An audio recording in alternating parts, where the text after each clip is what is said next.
এরপর প্রশ্ন হলো, রমজান মাসে শয়তানকে শৃঙ্খলাবদ্ধ রাখা হয়, হাদিসে আছে।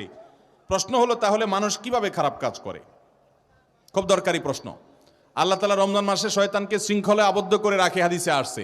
অথচ রমজান মাসেও মানুষ শয়তানি করে কি করে না?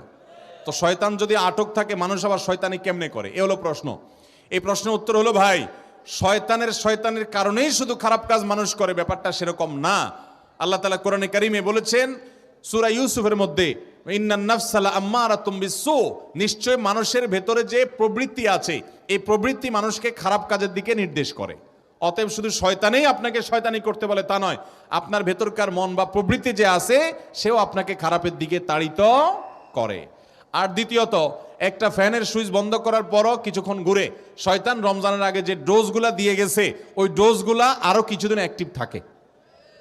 তো যার কারণে অনেক লোক শয়তানি থেকে বাঁচতে পারে না। আবার অনেক উলামা ইকরাম বলেছেন যে এখানে নবী সাল্লাল্লাহু আলাইহি ওয়াসাল্লাম যেটা বলেছেন, এর মানে হলো মেইন শয়তানকে শৃঙ্খলাবদ্ধ করা হয়, এর চেলাগুলা সেগুলা বাইরে থাকে, ওই চান্সে তারা কিছু শয়তানি মানুষকে দিয়ে